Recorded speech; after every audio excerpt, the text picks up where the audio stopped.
سوتی ترسناک تو انیمیشن ها. رفقا هر کی این صحنه انیمیشن ماشینا رو دیده پراش از چند نایه ریخته. میخوام به چیزی که روی این ماشین خوب دقت کنه. اگه تو دنیای این انیمیشن هیچ انسانی نیست، پس این تشک واسه کیه؟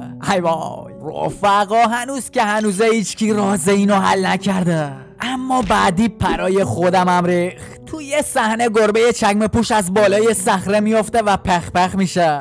این در صورتیه که همه میدونیم اگه گربه ها از ارتفاع بیفتن چیزیشون نمیشه و رو پاهاشون فرود میان. اما چکمه پوش انگار یه مشکلی داره. داشمون تو هر صحنه ای که از ارتفاع میفته با کله تو زمینه و این در حالیه که گربه های دور و برش خیلی ایزی رو پاشون فرود میان. عجیبه رفقا، تو الان هیچکی نفهمیده که این یزید چه مرگشه و چرا مثل باقی گربه ها نیست.